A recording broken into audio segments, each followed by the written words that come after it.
আমাদের মধ্যে ভিন্নমত থাকবে, রাজনৈতিক প্রতিযোগিতা থাকবে।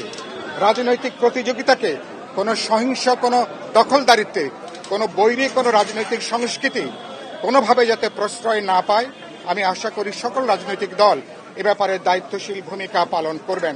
শেষ কথা আমি যেটা বলতে চাই, যে আমি দেখতে চাই ভোটাররা যেমন মার্কা দেখে ভোটাররা যেমন ভোট দেবেন, একই সাথে এবারকার বিশেষ করে জুলাই অভ্যুত্থানের পরে মানুষের মনন জগতে যে পরিবর্তন, এবার নির্বাচনে প্রার্থী কারা, প্রার্থীর তার রাজনৈতিক জীবন এবং তার সংগ্রামী জীবন এবং তার সামগ্রিকভাবে প্রার্থীর গুণাগুণ, দক্ষতা, যোগ্যতা বিবেচনা করে প্রার্থীরা অত্যন্ত সচেতনভাবে তারা ভোট প্রয়োগ করবেন।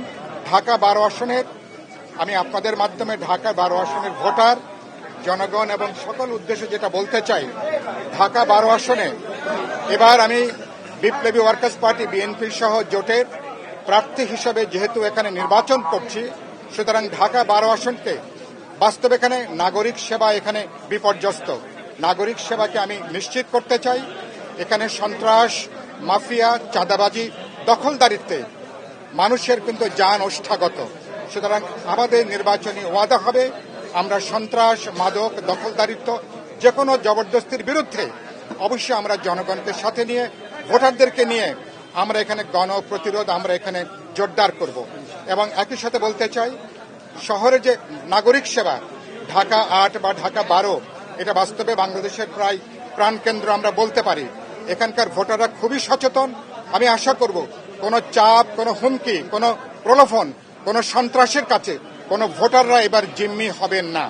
ভোটাররা 5 বছর যাতে ভোট দেবার পরে কোনো ভোটারদেরকে যেন আফসোস করতে না হয় যে সঠিক উপযুক্ত মার্কায় তারা ভোট দিতে পারেননি। আমি আশা করি দেশব্যাপী আগামীকাল হয়তো এই যাচাই বাছাই শেষ হবে। ইতিমধ্যে আমরা নির্বাচন কমিশন আমার প্রার্থিতা তারা সম্পূরক, তারা ওটাকে সংশোধন করে নিয়ে তারা বৈধ ঘোষণা করেছেন। তাদের ওয়েবসাইটে ইতিমধ্যে তারা হয়তো দিয়ে দিয়েছেন বা তারা দিয়ে দেবেন। আমি আশা করি প্রতিদ্বন্দ্বী প্রার্থীদেরকে নিয়ে আমি আশা করি আমি এটা নিরপেক্ষভাবে প্রতিদ্বন্দ্বিতাপূর্ণ পরিবেশ থাকবে, কিন্তু কোনো ধরনের, এবং আমি মনে করি আপনারা মিডিয়ার এবার নির্বাচন অত্যন্ত গুরুত্বপূর্ণ ভূমিকা। আমি দেখতে চাই মিডিয়ার পেশাদারি দায়িত্বের সাথে ভূমিকাটা পালন করবেন। মিডিয়ার ভূমিকার উপরে আগামী নির্বাচনের স্বচ্ছতা তার কিন্তু অনেকখানি কিন্তু নির্ভর করে। একটা অত্যন্ত গুরুত্বপূর্ণ প্রশ্ন আমার ভাই করেছেন। গতকালকে এবং আজকেও সম্ভবত অনেক হেভিওয়েট প্রার্থী বলে যারা পরিচিত, তাদের প্রার্থিতা বাতিল ঘোষণা করা হয়েছে। আমি ব্যক্তিগতভাবে খুবই এ ব্যাপারে মর্মাহত। আমি মনে করি যে সমস্ত ভুল, অনেকগুলো প্রমাদজনিত ভুল হতে পারে, মুদ্রণজনিত ভুল হতে পারে।